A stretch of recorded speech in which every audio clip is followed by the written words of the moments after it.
Hey people, happy Monday. Okay, it's Trending Topics Monday with the Diva. Come on in the building, and as you come in the building, make sure you hit that like button. Yes, today's Trending Topics is called The Lies. It's called The Lies. The Lies. Lies be getting people in trouble. Now, why they continue to do it, I don't know. I mean, I can't answer. Who knows why people lie? But we got Damian Williams, the prosecutor out there in the Southern District of New York. Trump is coming in the building January 6th, right? And so he didn't even wait. He announced today that on December the 13th, he's resigning. December the 13th is going to be his last day. Well, ain't that convenient, Damian? Why not sit it out and just finish out your time? Regardless if you know that Trump is going to replace you or not. Finish out your time. Because you got a whole hot mess over there in the Southern District of New York with this Diddy case. You leaving the people in shambles in that office. Y'all just was in court last week. And the judge, it wasn't just your hand. They slapped your hand and they slapped the Festein's hand. But they slapped your hand a little bit more. Asking, what are y'all doing? Telling y'all have to explain why Mike Jeffries is in the streets free and Diddy is not.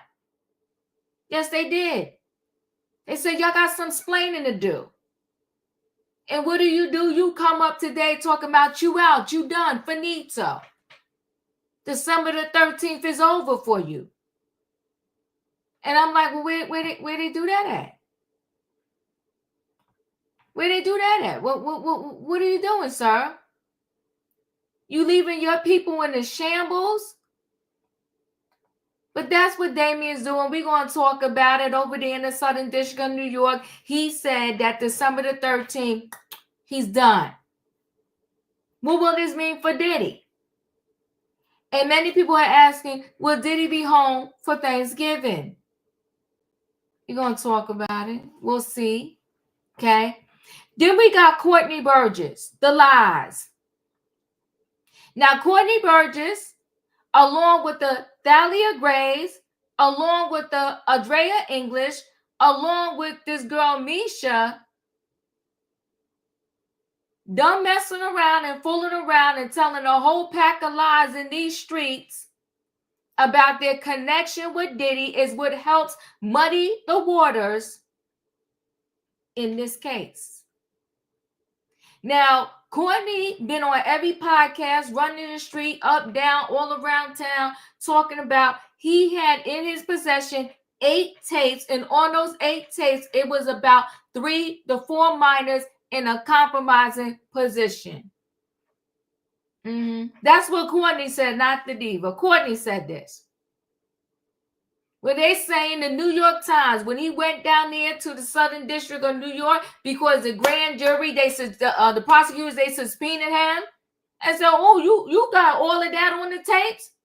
So they called him in right away. But you want to know why they called him in right away? Because I told y'all 10 times over that had they seen one minor on the tapes that they seized from the Miami mansion and the LA mansion, they would have been on the indictment.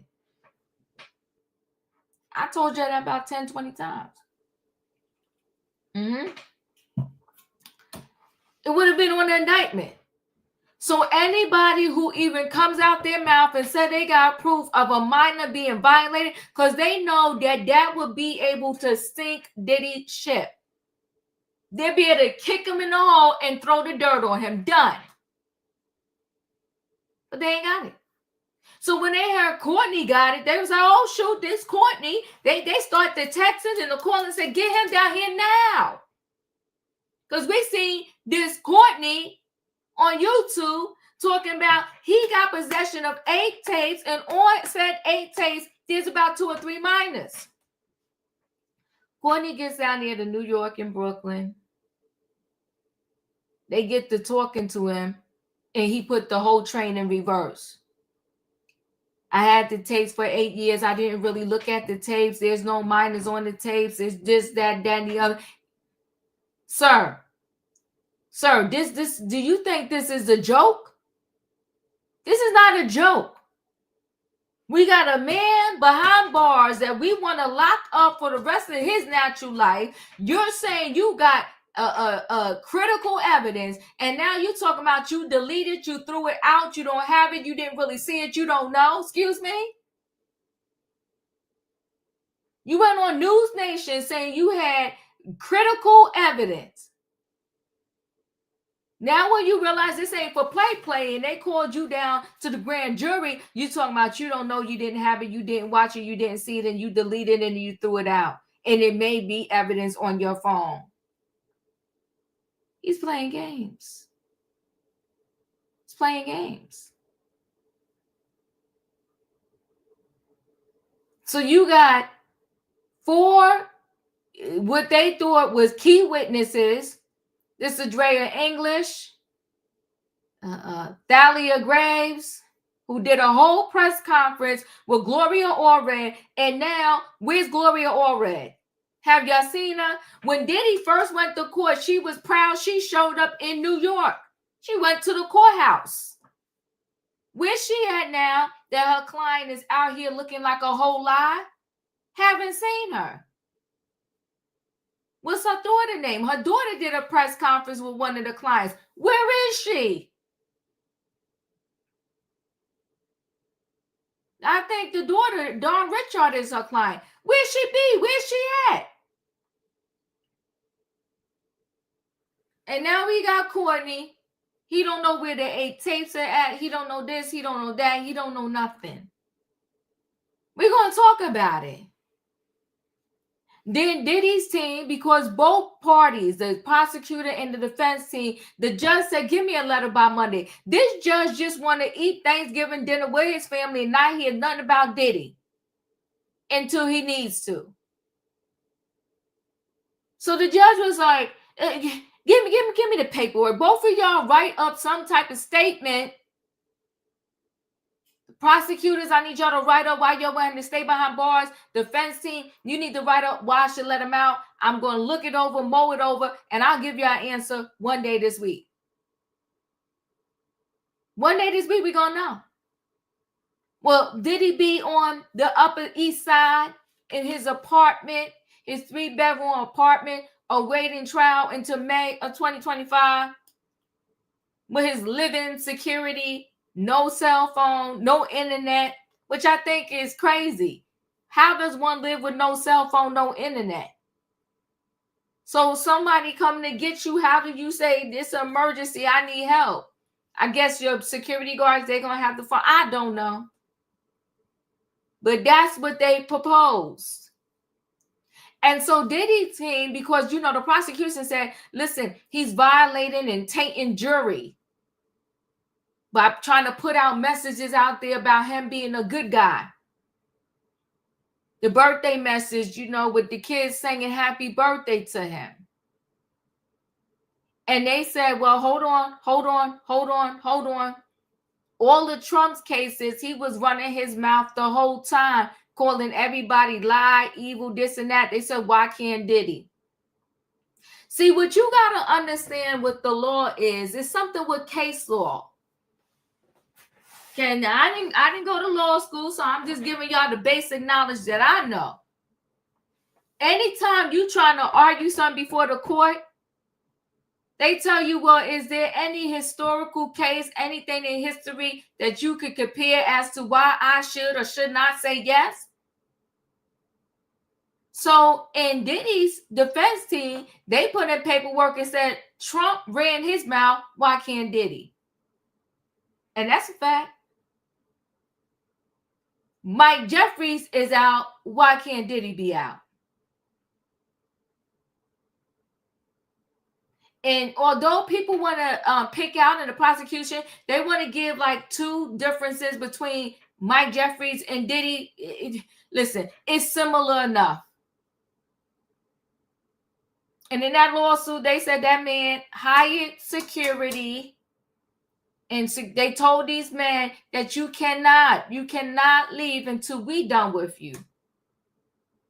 They had security. And I want to know why that security ain't on that indictment. You know, with Diddy, they kept saying bodyguards, his bodyguard, his bodyguard, his bodyguard. But none of these people want to name the bodyguard or bodyguards. I don't know. But in Mike Jeffries, they said a security company was hired. Imagine getting that job. I'd be like, oh no, this ain't the security job for me. I'll pass. Sometimes, you know, like Carolyn said something, Diddy want to party, you got to tell him no. Sometimes you got to tell these jobs no. I'm good.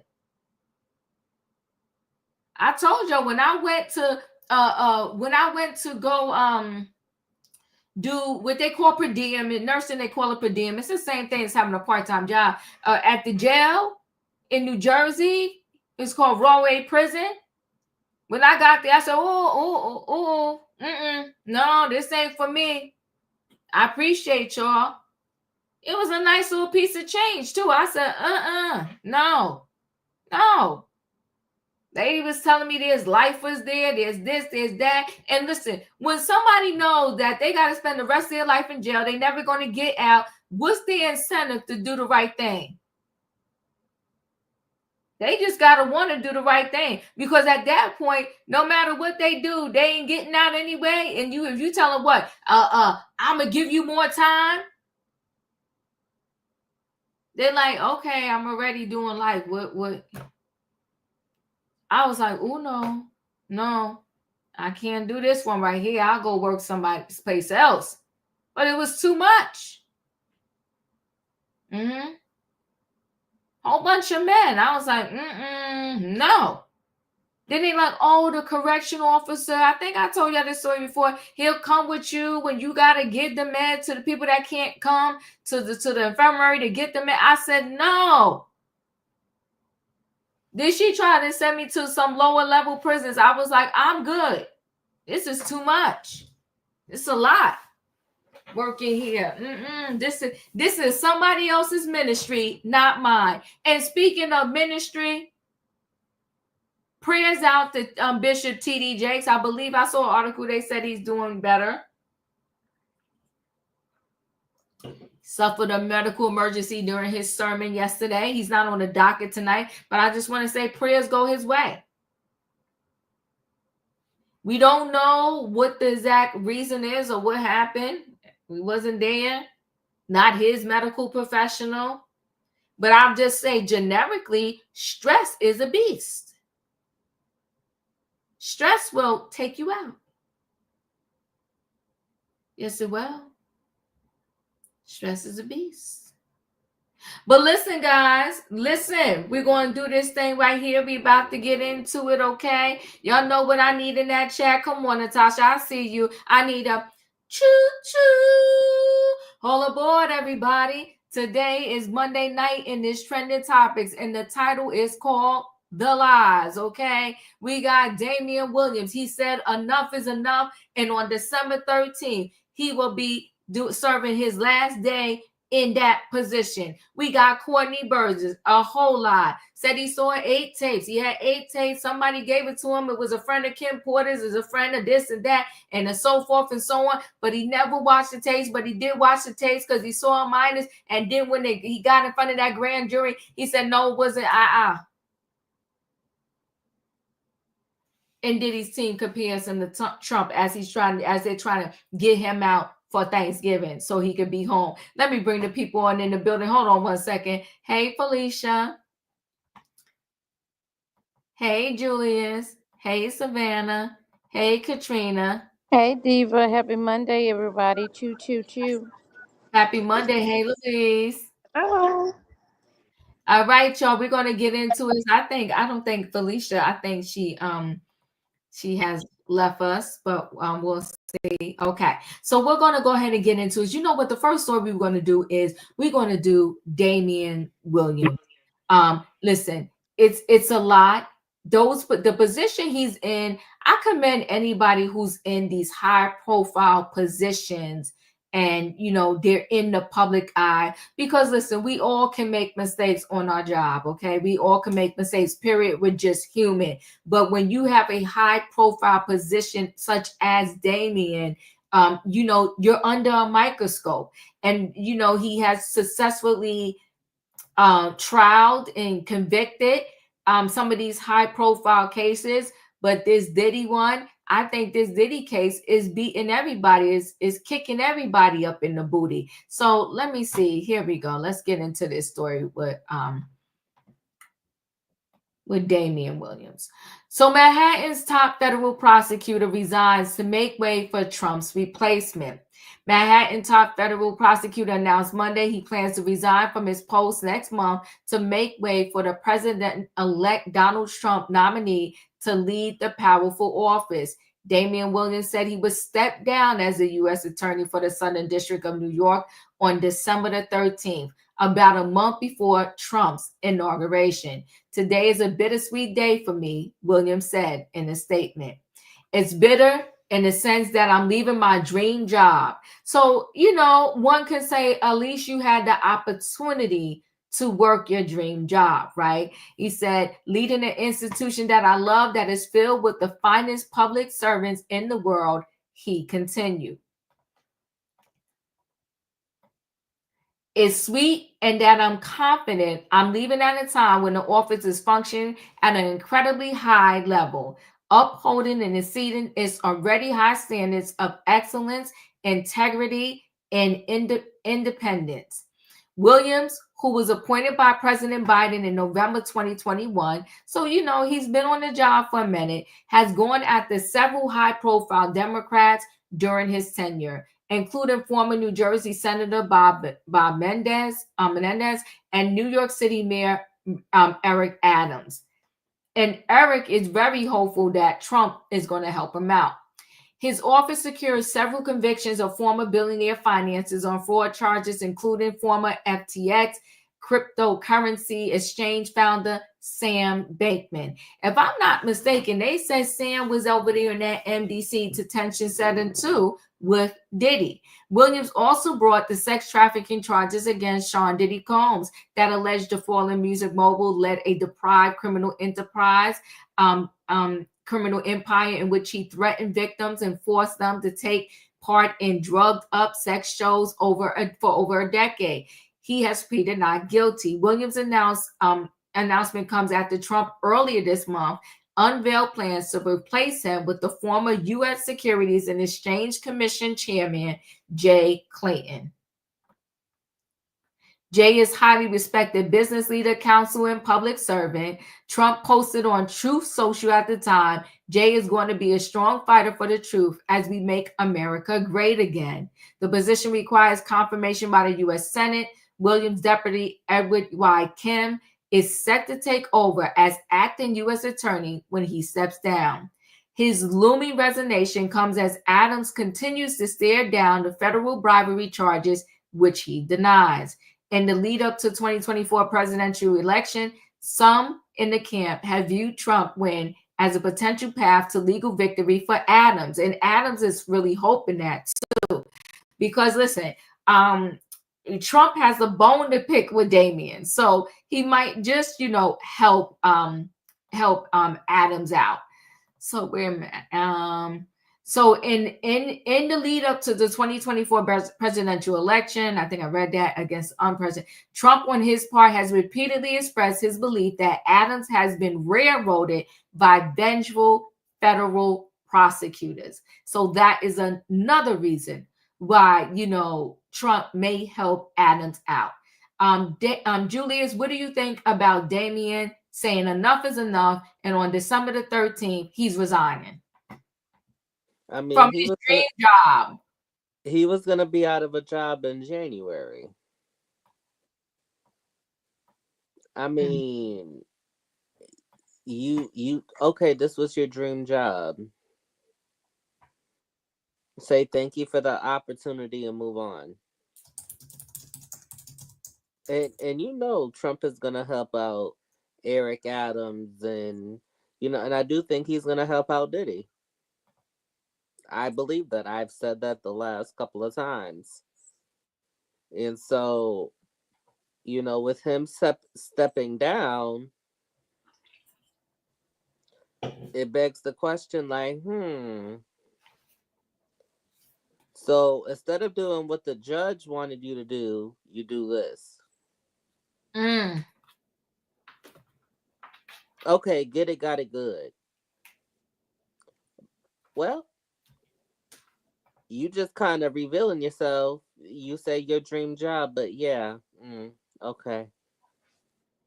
Thank you, Julius. Louise, your thoughts? Well, I think he's getting out while he can because he's gonna be fired anyway. So I know he's saying, "What the heck? Go out with dignity." Um, and the thing about Trump, already promised that he was gonna fire everybody who's on the side, of right. All the felons and crooks and pedophiles like him, he's gonna let go. So that was to be expected anyway. So he did the right thing by just going ahead and turning in his resignation. I Uh, think anyway. That's my opinion. all right. Savannah, your thoughts?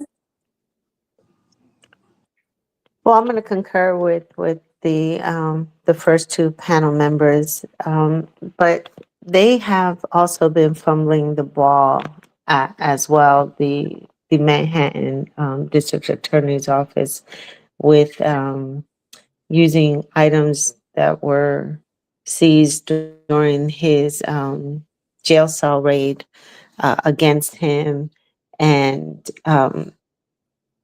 not properly filing paperwork. And I know there's been quite a bit about um, this office, and it seems like it's going to be the YSL part two.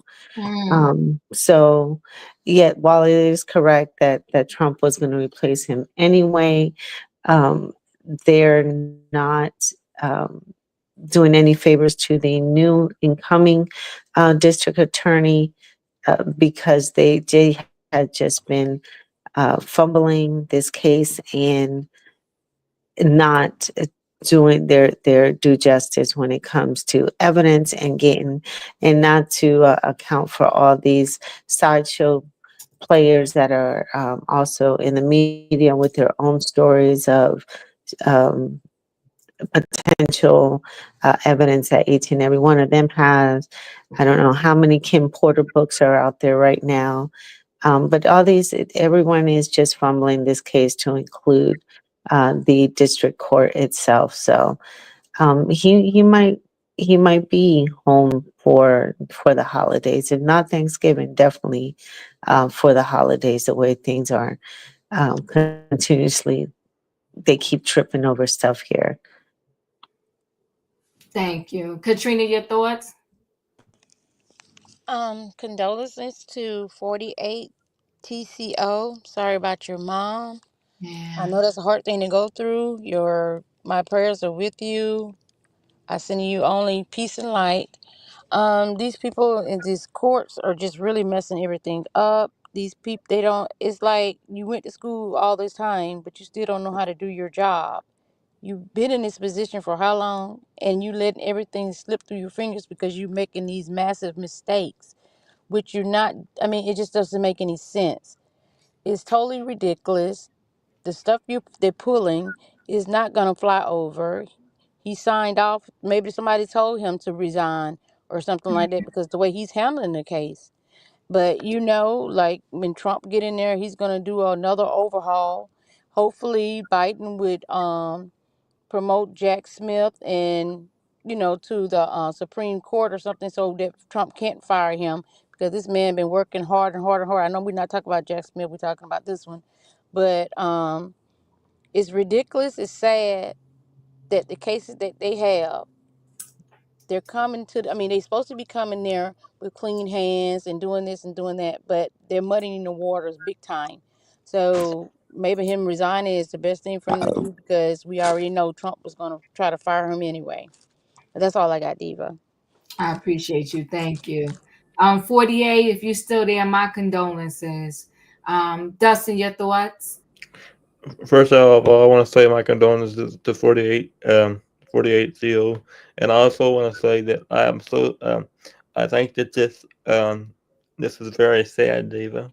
I think that he should have not resigned today or whenever he resigned. I don't think he should have resigned. Um, because I just think it proves my point even further. I think we are going to have a rough uh, beginning of 2025, and I think we're going to be in a worse predicament than we are now when Project 2025 Project 2025 takes effect due to the Donald Trump presidency. I think we are going to have a rude awakening, and I think we are going to have a worse. I think this is the worst that I'm ever going to see USA, and it is very very sad for me to say this because I think we are going to have major changes, and I think it's not going to be the changes we all want to make. I think we're going to have. I think we're going to have a rude. I think we're going to have a pro. I think we're going to have a big changes in the new year, and I think we all have to be prepared for the worst. Oof. Thank you, Dustin. I appreciate you. Felicia, your thoughts? Sorry to say that, David, but that's how I feel right now. Totally understand. Well, Thank you. Go ahead, well, Felicia. good evening, everybody. I'm glad I'm feeling a whole lot better than that. Probably because I'm in the fourth quarter of life and I'm going to enjoy every minute I got on this side. So, my condolences, 48, on the passing of your mother. Mm. May grace, may peace be with you. Now about this punk, Damian. Damian's supposed to be out of Brooklyn, and Brooklyn, we got a tradition of being made out of some tough stuff. Mm-hmm. You know how to finish a fight. They got to drag you out. They got to give you oxygen. They got to, hold you back. Well, looks like Damian just said, okay, I'll go. He has really messed up this case. He has broken the law.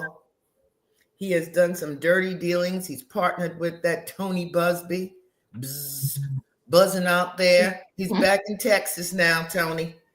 He hasn't, somebody help me here. Is it 7 weeks since he claimed there was a 9-year-old? We're still waiting. Yep, 7 weeks. 7 weeks, yeah. Yeah, we're waiting for the minor patiently. We didn't get that. We've had some people out here on these YouTube streets putting all kind of crazy, trashy stories out. And I feel that Damian is as dirty as Diddy. Yes, I do. And he met his match. And so instead of finishing, okay, so we know when a new administration comes in, they bring in their own people. But that doesn't mean you don't finish up until the day you got to go. Come on now, talk. This was critical. This was a critical moment, this bail hearing. Who was going to present what, who was going to say what to the judge, what was going to be your argument, who's going to get in front of that judge, who knows this case, who knows the backstory. And 1 hour prior to going into the judge's chambers, he puts in his public resignation. Come on. I think it's unfortunate because as Savannah says, I don't know how this transition happens now. Does he not work on it anymore? Do they wait for the new prosecutor?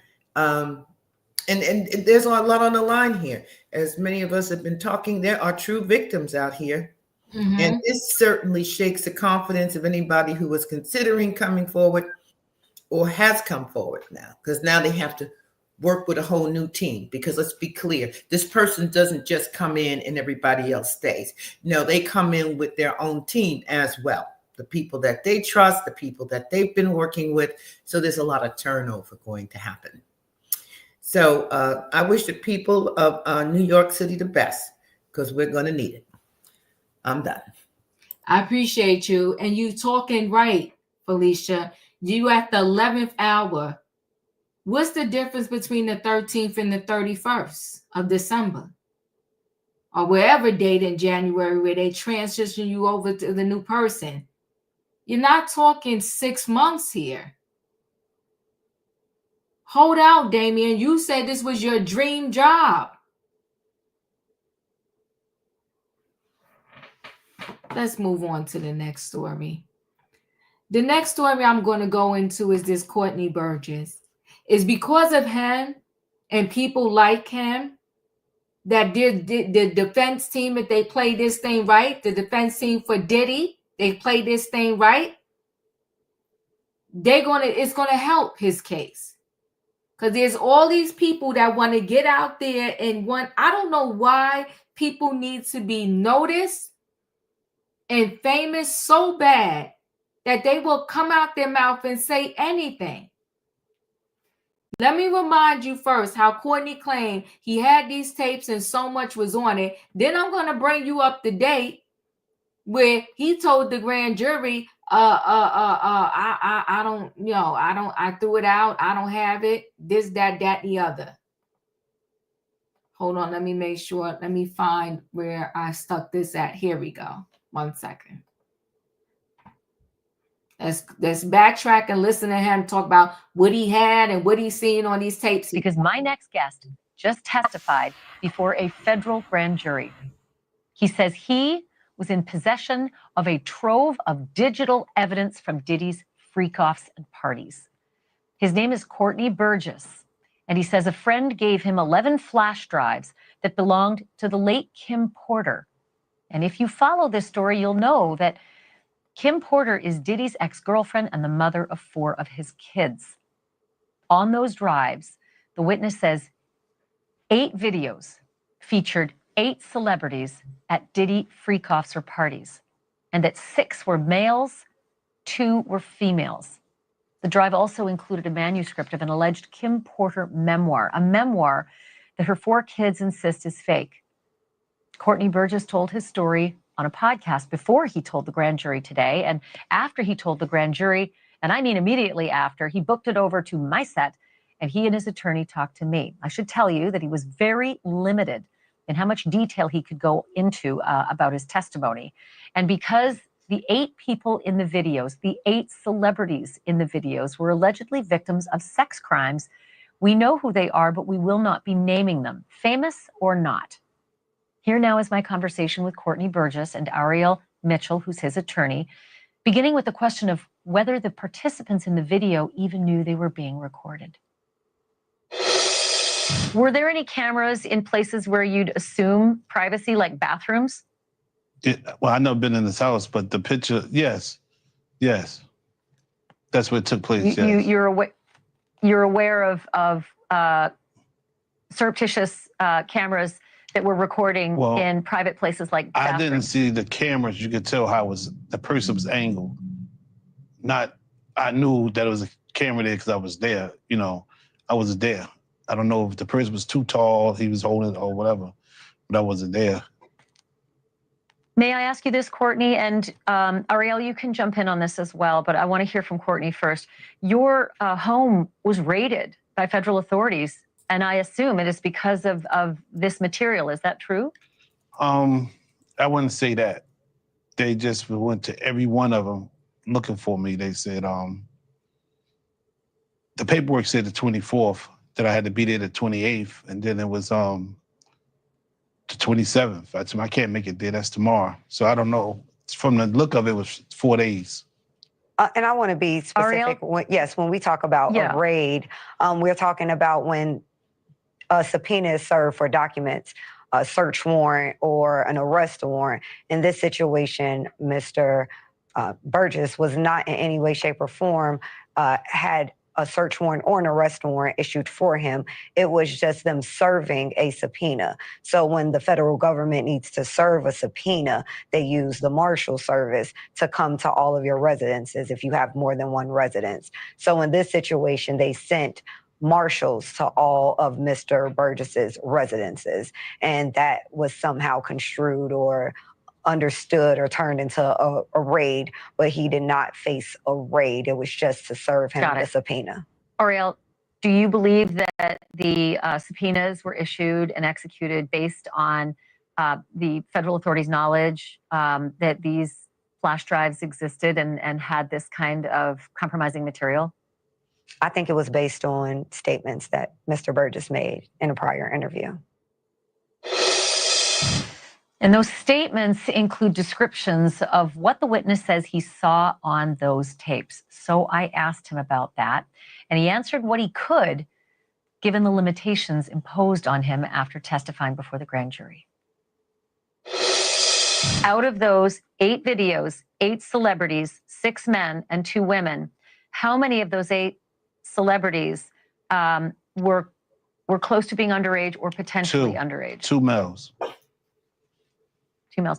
And of those 8 celebrities, how many of them were intoxicated or under the influence of drugs?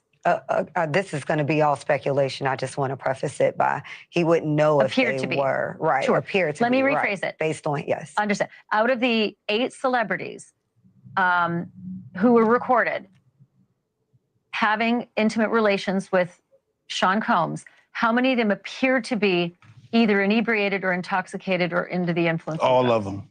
All of them. Out of those 8, how many appear to be potentially victimized? How many might have been victimizing? I think all,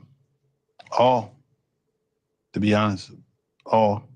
Were victims They or victims. were perpetrating? Victims. They were all 8 were victimized, Yeah. meaning Victim. this was happening to them and they were inebriated. Right. Not knowing, I guess, how much proof it was in it, what they was doing. And of those 8, how many seemed to be potentially minors? 2 to 3, possibly 3. First he said 2, and they was males. Now he's saying 2 to 3. He's saying they all was victims, and it was 8 people altogether. Now this is important because I'm about to bring up the New York Times article where he said he never even seen none of the videos, really. Let's continue to listen. 2 to 3. Also on the flash drives, Courtney, was what looked to be a manuscript written by, it appears to be a woman who had taken Kim Porter's private journals and had written a book. Is that accurate? We don't know. I we don't know how. Yeah. I don't know how, who wrote it, put it together, but it was from her when I spoke to her. What you received on the flash drives, was it the completed book or was it notes from Kim Porter that later were made into a book? It was completed. It's only 60, it's only about 54 pages. It was Sure, and in the beginning, it says, Kim made me promise that if something happened to her, I would make sure this book became public to the world. The way Sean moved, I knew that was a promise I would have to fulfill. Kim knew I was a woman of my word, and this book was going to make it to print. So it sounds like it is a woman who wrote up the notes from Kim Porter. Does that sound accurate? It's how you read it, yes. I haven't even read the book. Do you know who the woman is? No. And to be clear, he received it in its complete form. So I think just to make sure we have some clarity here, the manuscript that Mr. Burgess received was already in its complete form. It's not that he edited it or changed anything. Got it. He did give it to someone Makes else sense. who then edited it, but that's not how he received it. Okay, so Ariel, did your client, Courtney, receive the book from the woman who seems to have written it, saying, I'm a woman of my word, and this book is going to make it to print? I don't know if he received it from a man or a woman. He can answer that. I received it from a man. I tell you, somebody she was dating. Do you know if the notes from the book really were from Kim Porter? It was, yes, because I spoke to her probably like 6 hours before I got it, received it. You spoke to Kim Porter? Yes. So Kim Porter. Just saying hi. Okay. Just saying hi. Okay, Ariel, go ahead and give me clarity on the timeline. No, I'm trying to get him to provide clarity of, was there a conversation with No, her? I was or talking just- to the person, and he said, hold up, this is Courtney, be right here. Let me say something to him. He said, I know him, put me on speaker. Then that's how we end up speaking. And then later, somebody brought somebody else came and brought you the manuscript. Right. Before I left ATL. To the best of your knowledge, Courtney, do you believe that the manuscript is truly based on Kim Porter's diaries? Because there is a lot of dialogue in there. It is pages and pages of actual dialogue, which, I mean, I can't remember breakfast today, let alone dialogue from 5, 10, 15, and 20 years ago. I guess this is a woman's scar. You understand? Maybe, what she been through. It's, I'm not a woman, so I'm just going by I got female friends and relatives. They always come to the house scoring because what went on in their relationship. And when you scoring, you can't forget it. Important to stop down here for a moment and note again that Sean Combs is accused. He has not been convicted of any crimes. And so far, everything against him is an allegation until it is proven in a court of law and a jury either decides or he decides to sign a plea deal to any of these crimes. But at this point in the story, Sean Combs is not guilty of any crimes. He is currently under indictment. He is currently being held on bail. But if you're at all curious about how Courtney Burgess feels about Diddy today, I asked him about that too. And here's what he had to say. Your lawyer just said, the story the tapes tell are the story of Diddy from the last several decades. And I know that you've known Diddy for a very long time. Can you describe what that story is based on what you now know to be true, the last several decades of Diddy's behavior and the reason he's now sitting in lockup? I think I've been doing it for 35 years. I think we probably entered the music business at the same time. He entered with Uptown, I entered into Big Beat, Atlantic. At the time, I guess he was ambitious. He was then from ambitious went to doing anything. And then from doing anything to didn't care about nobody, who he could beat. And then he ended up turning into Lucifer.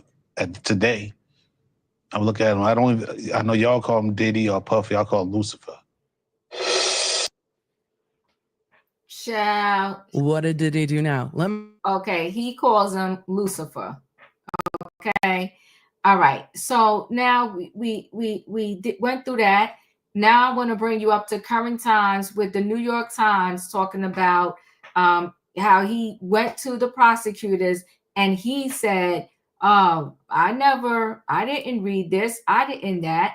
Let me just see if I can bring up this article. Hold on one second. Let me see how I can bring up this document. I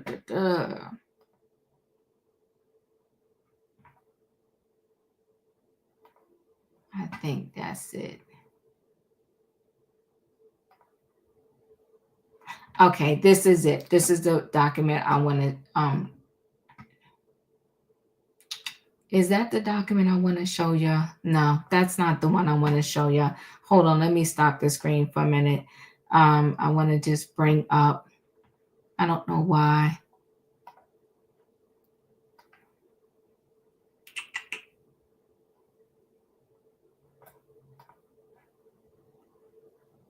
I don't know why.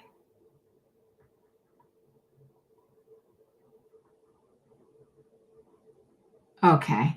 Let me just, I'm trying to bring up this document. I don't know why it won't show.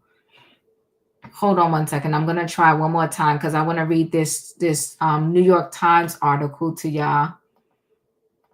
I will try one more time.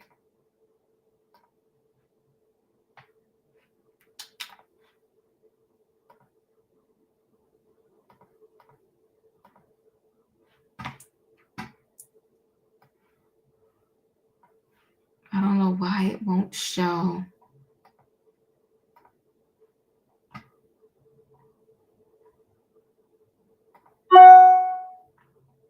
Okay, wait. I will try again. Hold on one second. Let me see. Leave this site. Wait, cancel. Let me X out of it. All right, y'all. Do me a favor, Julius. Okay, well, you know what? Let me just read it to y'all, and I'll see if I could pull it up later. Wait. Let me try one more thing, because I really want to go through this article with y'all. I don't know why it's not coming through.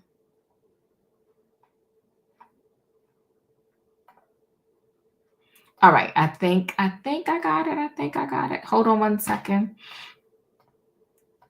Let's see if it'll come up now. All right, there it is. Okay, let's do this. Let's do it this way. I had it another way, but I'll do it this way. Okay, so Howard tale of Sean Combs' sex tapes landed one man in court. So Courtney Burgess, a one-time music industry bit player, said he had videos showing encounters involving celebrities. Prosecutors recently subpoenaed him. And this is from the New York Times, y'all. In federal court, the music mogul Sean Combs is facing a sweeping indictment that accuses him of running a criminal enterprise that engaged in sex trafficking and racketeering conspiracy. Online, a college of industry amateur sleuths, speculators, and self-described past associates have accused him, often with little grounding, of far worse. After Mr. Combs was charged in September, the social media theorizing about rampant celebrity debauchery and additional victims only grew more feverish and conspiratorial. Soon a man begins showing up on true crime podcasts claiming he had been given videos that show sexual encounters involving Mr. Combs, and they're talking about Courtney Burgess and a variety of other stars, including some he said looked to be inebriated and underage. Media outlets have received anonymous emails offering to negotiate deals to provide the supposed footage, but none have published any images, and it remains unclear whether such videos even exist. Everybody heard that? It remains unclear if these videos even exist. Yet in a startling twist that brought the internet rumor mill into the U.S. court system, prosecutors recently subpoenaed Courtney Burgess, the man who said he had the explosive videos, to testify in front of a grand jury considering additional charges against Mr. Combs. So they was hoping to bring additional charges based upon the information that Courtney Burgess had. The surfacing of Mr. Burgess, a one-time music industry bit player, has only amped up the circus-like frenzy surrounding the case. With much of the investigation shrouded in secrecy, it's unclear whether the prosecutors view Mr. Burgess as a possible new witness, the keeper of a smoking gun, or simply want to test the online blister of someone seeking to be part of the action. Lawyers for Mr. Combs, who have vehemently denied the charges, have dismissed Mr. Burgess' claims about the existence of videos as false and outrageous, arguing that making him a grand jury witness has lent an heir a legitimacy he does not deserve. In addition to his testimony, the government's October 24th subpoena ordered Mr. Burgess to produce any electronic devices or files related to, created by, recorded by, in or depicting Mr. Combs, who is also known as Diddy and Puff Daddy. A representative for the U.S. Attorney's Office in the Southern District of New York declined to comment. The deluge of innuendo on TikTok, Instagram, and YouTube has only complicated the job of Mr. Combs' lawyers, who are also contending with at least 30 civil lawsuits alleging sexual misconduct and the wide-scale re-examination of Mr. Combs' personal history, including his assault arrest and a security video that showed him abusing his girlfriend in a hotel hallway. Calling Mr. Burgess' claims ridiculous in the public discussion of substance profoundly prejudicial, Mr. Combs' lawyers wrote in court filings that the government is fueling the fire of online conspiracy theories and making it impossible for Mr. Combs to have a fair trial. They sought a gag order on all potential witnesses and their lawyers, but a judge declined to grant it. It is true that given the vacuum of new information about the prosecution's intentions, Mr. Burgess' role has been magnified by his willingness to speak publicly, and in recent weeks, he has ad-libbed. It was an interview with reporters outside a federal courthouse in Manhattan last month that Mr. Burgess took the unusual step of making his role in the investigation public. Suddenly, a fringe character who acknowledges that he has never met Mr. Combs had become an unlikely new focal point in the prosecution of the storied hip-hop icon. He said, "I ain't never nervous," Mr. Burgess, 54, said outside the courthouse. "The only thing that puts fear in me is God." His account of his involvement in the case can be a roundabout as his life story, which, according to Mr. Burgess, has included dabbling as an entrepreneur in farming, solar energy, transportation, real estate, and publishing. As is the case with his account of videos, which has evolved in Mr. Burgess telling over time many of his claims, a foiled youthful stint as a Major League Baseball prospect, near miss hit records, and personal tragedies attributed to shadowy forces prove difficult to verify, meaning that they can't verify a word that has came out this man's mouth. He's a mover. He's always working on something low key, always in the background, said Dawn Monique Edwin, a former high school classmate of Mr. Burgess who worked with him on a short-lived magazine, Hip Hop Herald. He's a storyteller, she added. He embellishes. But she says, this is this particular one, "I don't think he's a liar." Mr. Burgess, who described himself in interviews as both outlaw and a practicing Mormon, was born and raised in Newark, New Jersey, where he was charged in 1989 in a drug-related drive-by shooting that unalived one young man and injured two others. After being acquitted, Mr. Burgess said he began working in the music business for a time. He managed a Newark hip-hop group, The Artifacts, which signed to a subsidiary of Atlantic Records. Mr. Burgess said he soon found himself in the extended orbit of Tupac Shakur, and therefore Mr. Combs, a one-time antagonist of the star gangster rapper. "I was like his shadow." He's talking about Tupac Shakur. This is Courtney Burgess, right? "I was like his shadow, always in the background, watching his back," Mr. Burgess said of Shakur, who was unalive in 1996. Although he admits that he did not know Mr. Combs personally, he said, "We was always bumping heads from a distance." Mr. Burgess said he also never had more than passing interactions with Kim Porter, the woman Mr. Combs was in a serious relationship for many years and with whom the mogul had 3 children. But he named Miss Porter, who died in 2018, as the source of the video footage he received, as well as a manuscript of which he described as a rough draft of her memoir. According to Mr. Burgess' account, he received the first of those materials in 2008. Listen close. After a session at an Atlanta recording studio with a music executive, Shakur Stewart. Mr. Burgess said Mr. Stewart delivered him a yellow envelope containing a couple of USB thumb drives, allegedly from Miss Porter, a friend of the executive.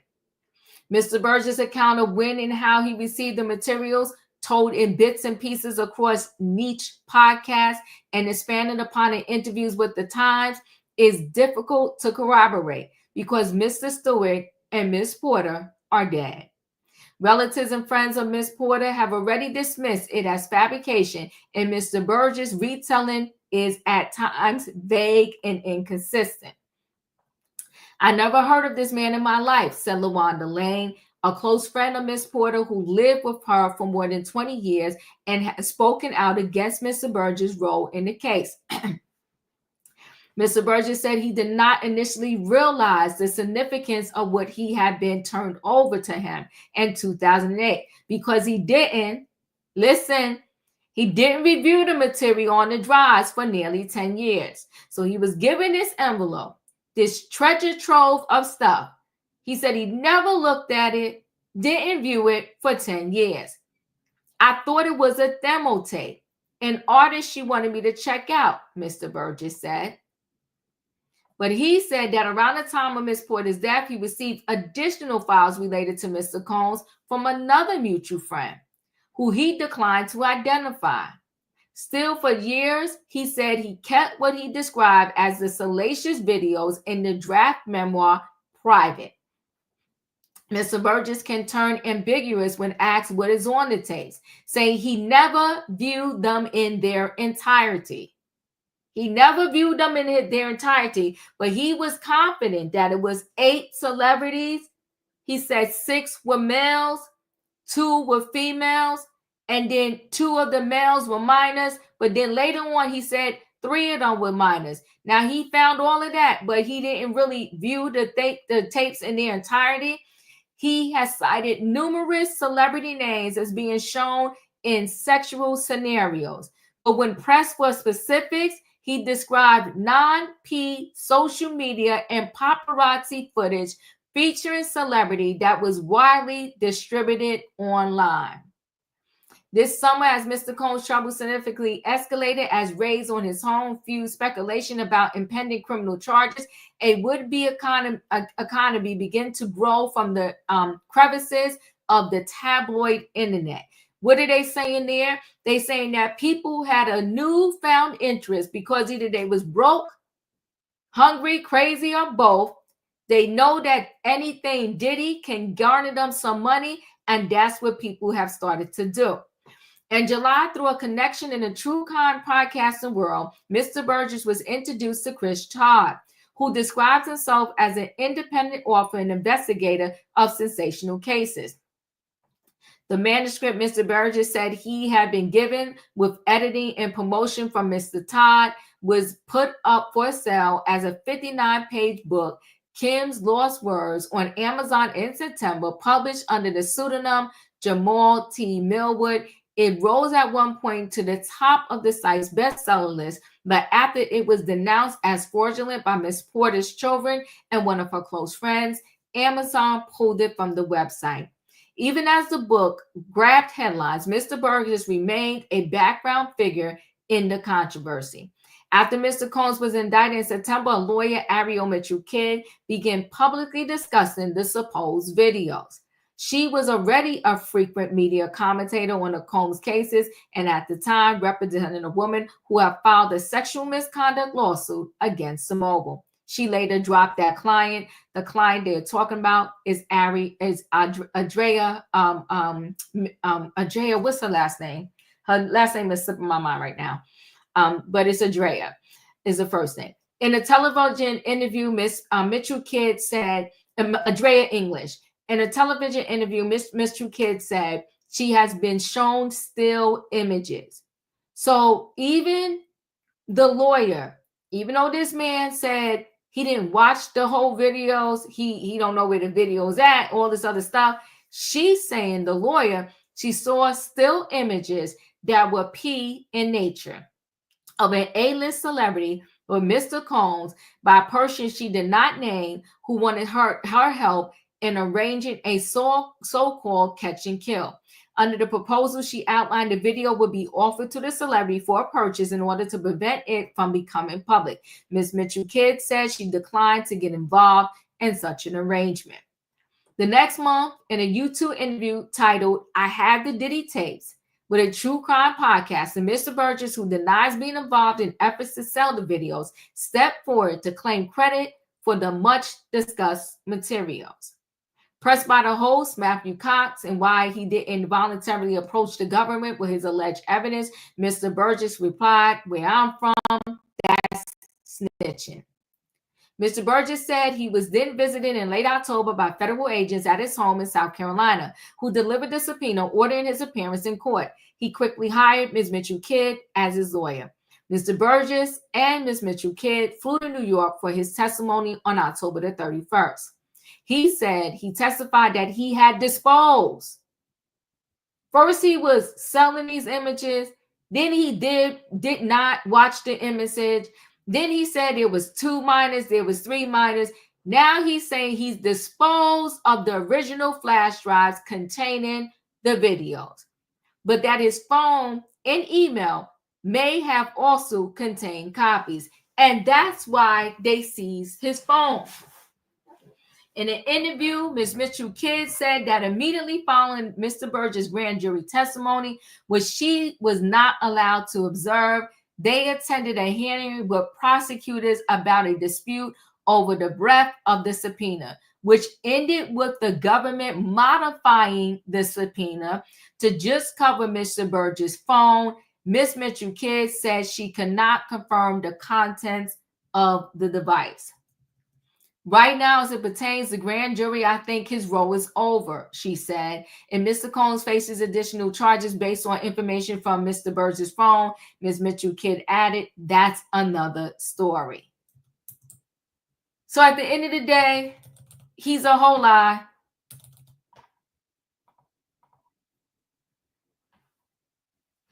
A lie. Julius, your thoughts?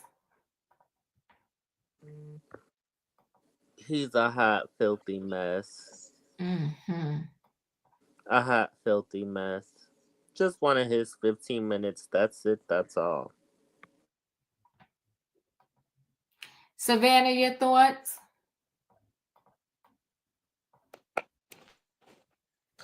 He needs to go ahead and exit with Damian.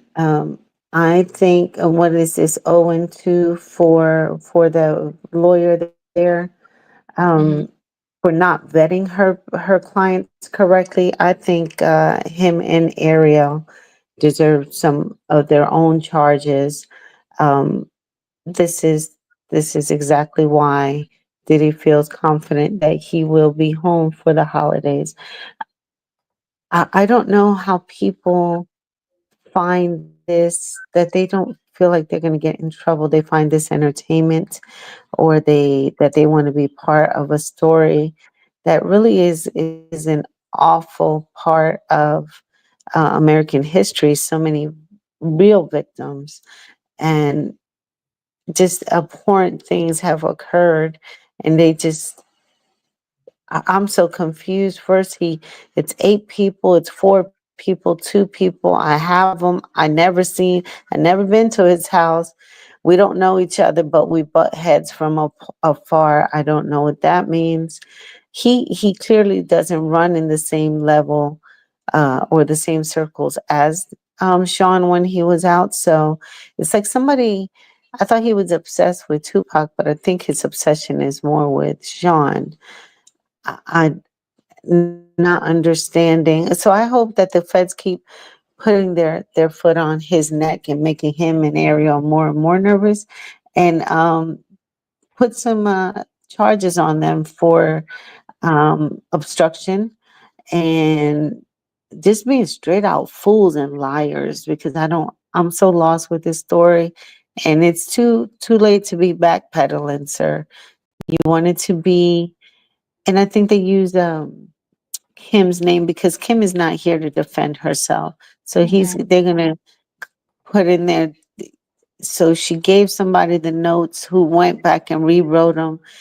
54 pages is not a book. That's a pamphlet. That's a magazine. But he's never read it.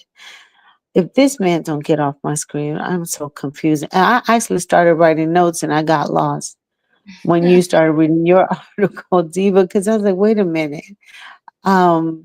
But yeah, if they don't get off my screen, but I'd rather those two have some charges added on them as well. I appreciate you. Thank you. Katrina, your thoughts? Yes. Not only should he be going to jail, his lawyer should be going to jail. Because she didn't fact check anything. She just went out there and listened to what he was saying and looking at him. You honestly think if he had peak tapes, he's not going to watch the whole thing? He's a liar. He sat up and said it was 2 to 3. It was 2 to 3 kids. So was it a midget or something in there that it had to be 2 to 3 kids? Was that person a midget or something? I don't get it. He's lying. The lawyer need to be in jail. He need to be in jail. And like Savannah said, they just muddying the waters for the people that got the real victims. Their story's not going to stand up, even though they are the victims, because they got so many stories of these people lying. So we don't know what to believe anymore because they have lied so much.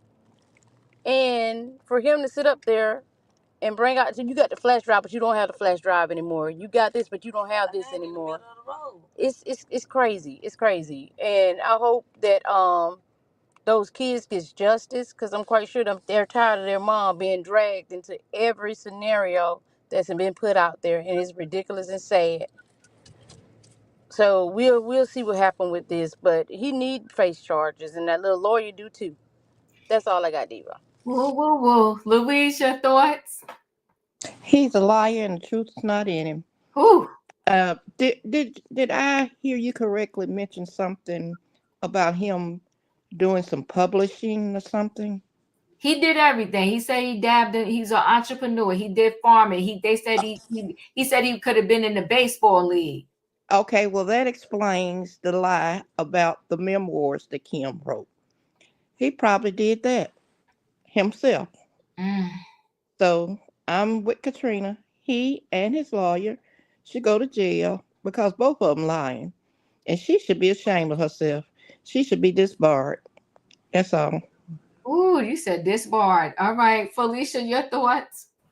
Oh, I'm loving it because I'm in full agreement.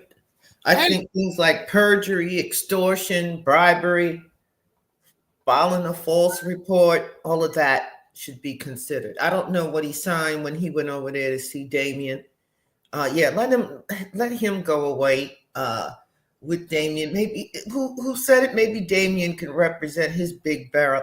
Well, let me. I didn't like him when he first came up. I didn't think he was genuine and honest. I'm really sickened by the folks who come forward and claim the minors. But, you know, they're not protecting the minors. I stood on that square before that if there were minors on there, that would have been turned over immediately. It's a criminal act immediately. And they're negotiating with who's going to buy it and who we saw.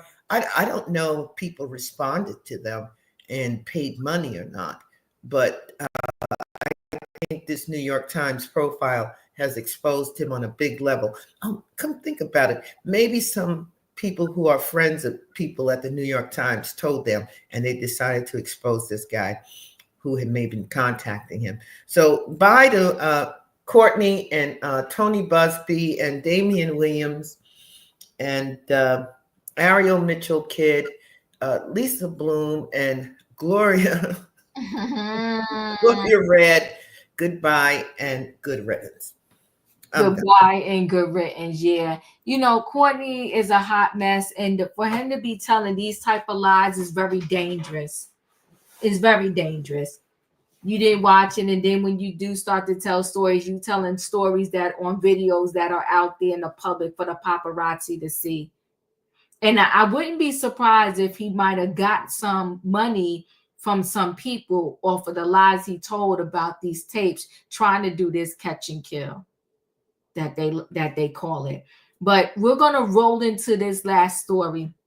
If you was connected last week, for the third time, Diddy is going up for bail. And as he's going up for bail, you know, the judge seems to be very fair. The judge heard out both sides, and he put both sides to work on Friday because the judge he's just sick of it. He just want to enjoy his holidays and do this case in May and not keep going back and forth with them like, he did this to me, she did that to me. Oh, I don't have a laptop. I do have a laptop. Oh, I can't speak to my client. No, they stole my client notes. The judge is over it. So he told both sides to write a letter. And Diddy's side pretty much said that, listen, all the things you're accusing him of, it just happens. They said if Trump was able to defend himself publicly and say whatever he wanted in the public when he was going through trial, then why can't Diddy? It's case law, people. It's just simple quoting case law. Let me go ahead and get into this so we can talk about this last story and be out of here. So Diddy compares himself to Trump in bid to get home for Thanksgiving. So the court should apply Trump's heightened standard when considering Mr. Cohen's speech. Lawyers for the incarcerated ex-mogul argued in a new court filing. Sean Diddy Combs is using Donald Trump defense in his latest bid for a bail release in time for Thanksgiving. Combs' lawyers have already tried several times to get the incarcerated ex-mogul out on bail. Let me just pause that. But when prosecutors argued against the latest attempt, making the case that Combs has been trying to influence jurors from behind prison walls, his team cited Trump's defense that he reserves the right to criticize and speak out against the prosecution in the criminal trial process that seek to take away his liberty and a new filing. The court should apply Trump's heightened standard when considering Mr. Combs' speech, Combs' attorney teams claim. Combs was arrested on September the 16th in the lobby of the Manhattan Hotel and has remained in prison while awaiting a May 5th, 2025 trial for his 3-count indictment on racketeering, conspiracy, sex trafficking, and transportation to engage in prosecution charges. Between the raids on his home and the many lawsuits accusing him of sexual and physical abuse and forcible drugging, Combs' legal troubles have been at the center of the news cycle for nearly a year. Citing Trump's legal defense at length in the new filing, Combs' lawyers drew a comparison to the PR campaign. The prosecution accuses him of running from jail to woo jurors to Trump's defense of his own comments regarding Trump versus the United States. The case that would have evaluated his alleged attempts to overturn the 2020 election before those charges were dropped on Monday. Trump consistently shared public thoughts on the trial via social media, raising the question of whether those comments constituted obstruction of justice. Trump's team argued, however, that only a significant and imminent threat to the administration of criminal justice will support restricting Mr. Trump's speech. Combs said that the defense should apply to him as well, as his comments about being a revolutionary or about a racist prosecution involves thoughts that the prosecution is politically motivated or that he's innocent of charges against him. Core protected speech, his lawyers wrote in the filing. On that point, Combs' defense concludes the government is essentially arguing for a standard in which the entire press community and civil plaintiffs and the government itself can wage war against Mr. Combs' reputation, but Mr. Combs can't even try to influence public opinion himself in response, which they write is simply not the law. Okay, so I'm going to I'm not going to go through this whole thing. Let me just share a screen one more time. This right here is the document that Combs' team filed for the judge, okay, to let the judge know where they stand at in this situation. Again, they're respectfully saying, set our client free. And I'll tell you what they wrote here. So Mr. Combs' communication regarding potential public statements and social media posts constitutes speech protected by the First Amendment. So they say he had the right to call his family and let his family say, happy birthday, daddy, and then post it on social media. And they said the most demanding scrutiny applies when deciding this issue. And that's when they quote the United States versus Trump case. And we all know throughout Trump case, he was running his mouth anywhere and everywhere he could. And the next part B, the government must satisfy a heavy burden. The Second Circuit has held that per se prescriptions of certain types of speech in which text contexts are over broad and violate the First Amendment. So again, they're bringing in his First Amendment rights. They talk again, the Speech Act issues does not risk undermining a fair trial. Okay, so they add that in there. I'll put this in the in my description of this video because I'm not going to read through this whole thing. And they said, D, less restrictive alternatives to detention adequately mitigate any risks. Okay, so they responded. The government stated rule is overbroad and vague. Mr. Combs' conduct is protected by the Sixth Amendment. And so this is what his lawyers wrote. Okay, Anthony Rico's on there, Mark's on there, and this Alexander A.E. Shapiro. And let me tell you, she's a force to be reckoned with because during the court proceedings last week, she spoke to the judge a lot, also telling the judge why Mr. Combs should have the right to be out on bail. Julius, your thoughts?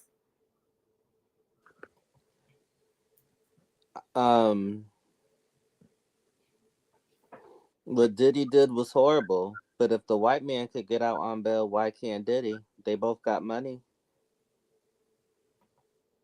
Don't do the double standards here. They all got money.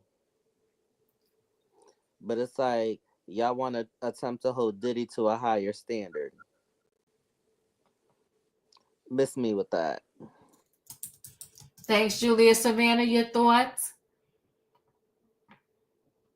Well, I think that what Sean Combs is forgetting that mm, he is not like Donald Trump. Donald Trump is was former president, and they are basically adverting the law or the Constitution to fit their needs. And we all know that freedom of speech isn't free. And if I recall correctly, he wasn't just using one phone, he was using many phones and using other inmates' ID number to make phone calls and, continuously breaking prison rules, violating with the intent to kind of muck up the proceedings. So this was all intentional, and that what Sean was doing. And I mean, if desperate was a person, he is now using the Donald Trump defense, saying he can say whatever he want while he's out there. That's not that's not necessarily true. It's sickening that people who have been so manipulative, have been abusing not only their position within the community, but how much power money can buy, and they continuously can bend the rules. And this goes for both Trump and Diddy, to fit their needs and cover the CYA. So I'm interested to see what the judge is going to decide, because overall, um, in the words of Kendrick Lamar, they are not like us. So for Diddy and then this seems something like his lawyers would do, and because we're now Damian stepping down, and it is no secret that Donald's, especially his oldest son, has attended many of Diddy parties. There's pictures of them hanging out together. It might be something that does get him home before the holidays. So it's all sad for the victims, the real true victims. Thank you, Savannah. Katrina, your thoughts? Yeah, I'm with Savannah. The way they get away with everything because of the money part, but everybody's due process, and if they let him out, he still got to go to trial. He still got to go back to court or all that type of stuff. And the thing of it is, they're the ones that out here with the felonious lawsuits is the ones that's really really messing it up. Even when he go to trial, he can say, well, they were trying to get money from me for this. They was trying to get money from me for that. This one was trying to do it. This one was trying to do it. And we all see that the lawsuit was frivolous. So they messing it up big time. But if I was Diddy, I would stop talking and let my lawyer do the work. Because as you said last Friday, Diva, with that being out, with Abercrombie and Fitch, they was out. That was his good chance right there. But then these people are showing that he's doing three-way calling. I know y'all said that the lawyer said everybody does it, but again, it's still breaking the rules. But the thing of it is, I would let my lawyer do all the talking, and I would keep my mouth shut until I see what's going to happen, because he already see that things are stacked up against him already. People coming out with different types of lawsuits and claims. So just let your lawyer do the work. That's what you're paying him all that money for. That's all I got.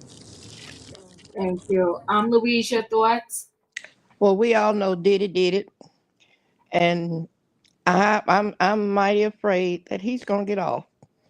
Um, I hate to say it, but and it's so unfair. It is definitely unfair. It's unfair. The way certain people can turn the law around to benefit their causes, and others have to suffer. Who don't have as much money and just you know stay in jail. So it's just unfair. And I agree with Savannah and with Katrina that it's just messed up, and Diddy needs to just be quiet. If his lawyer's going to get him out, they'll get him out. So that's all I have to say. Thank you. Felicia, your thoughts? So the question here is whether or not Mr. Combs has the right to have his kids post pictures and show the Combs vacations and speak out about his situation and so forth and so on. And so his attorney cited this case that was won by the president-elect because he did it every day, all damn day, on all the media that he could get. Yes.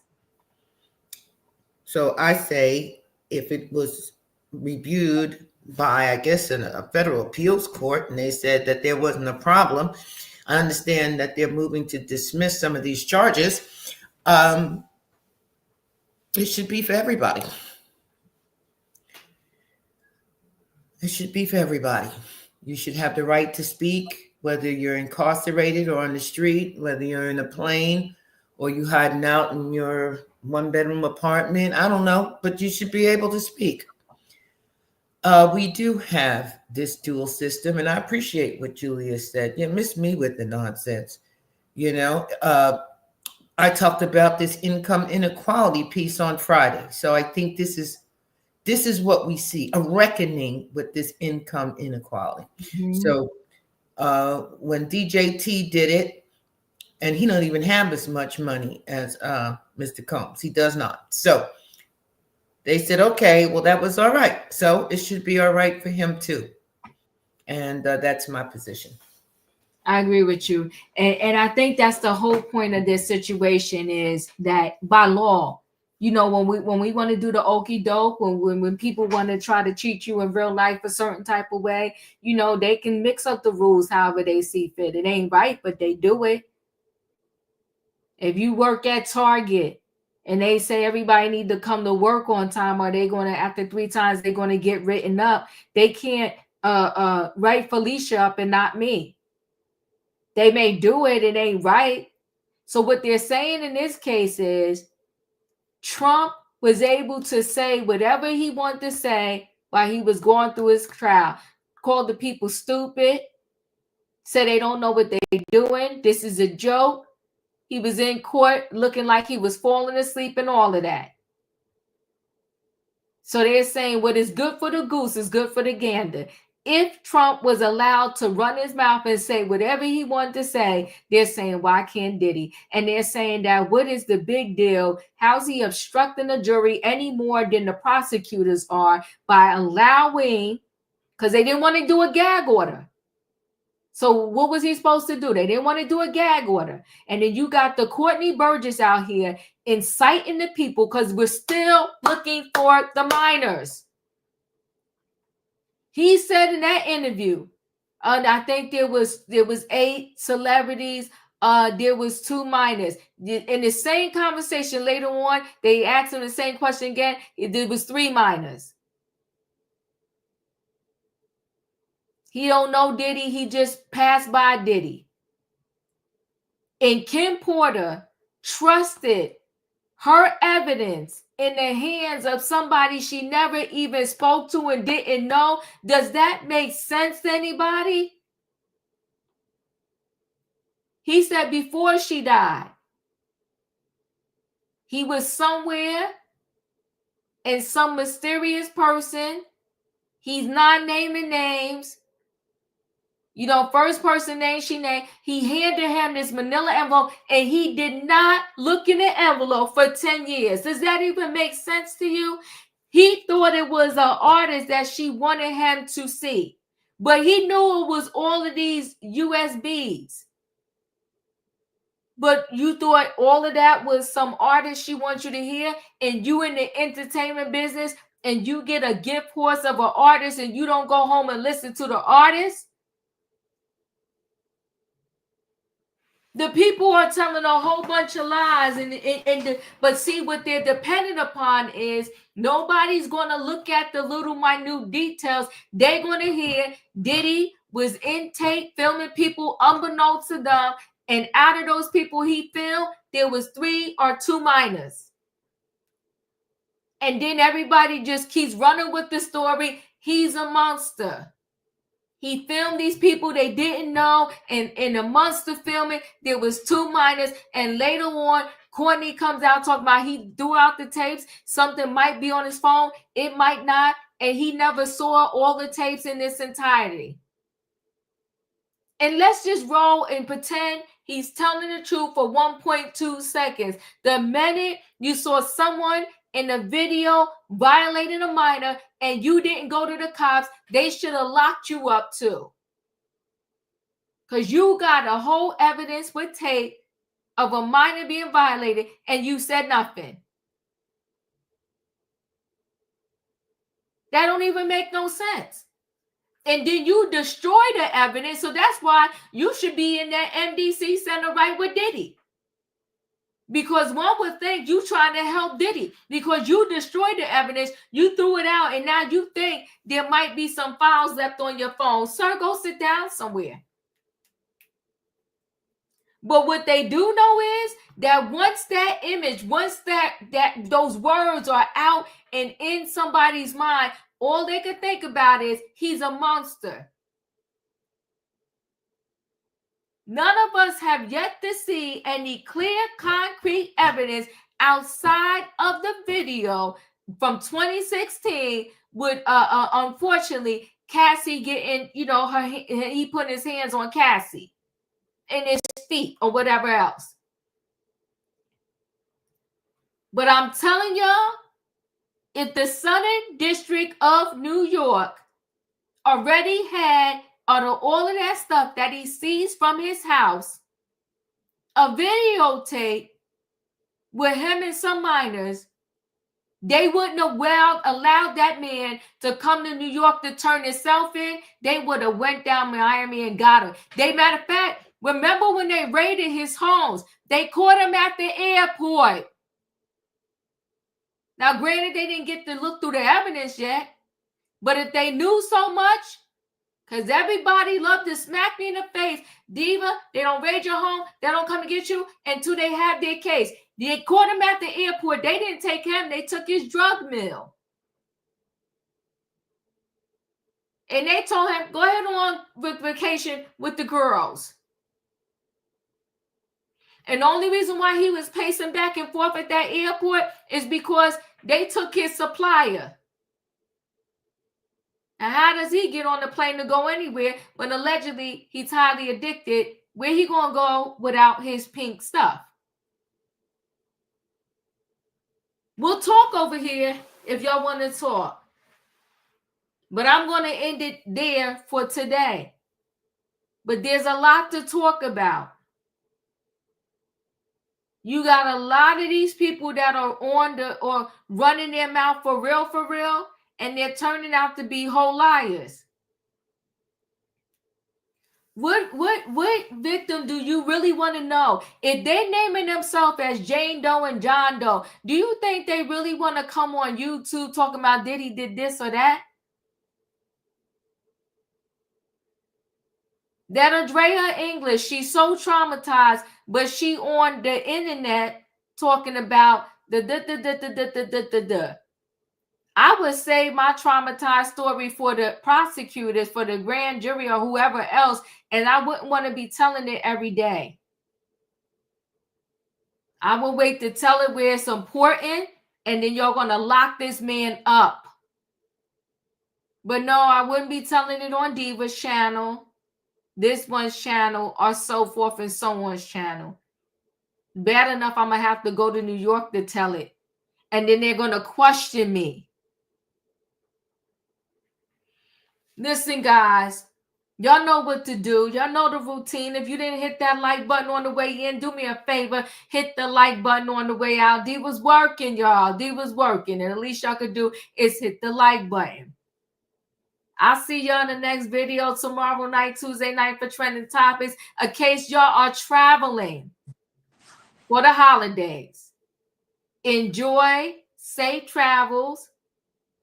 Don't travel if you driving. Don't drive when you tired. Just wait and drive later. But enjoy the holidays. This is the last day y'all hanging out with me this week. Good night and goodbye, everybody. Thanks for watching. Thanks for being there. Hit that like button. Louise, it seemed like you were trying to say something. Yes or no? Oh, just good night. I was Okay. good night. Thank you. Listen, y'all. Choo choo.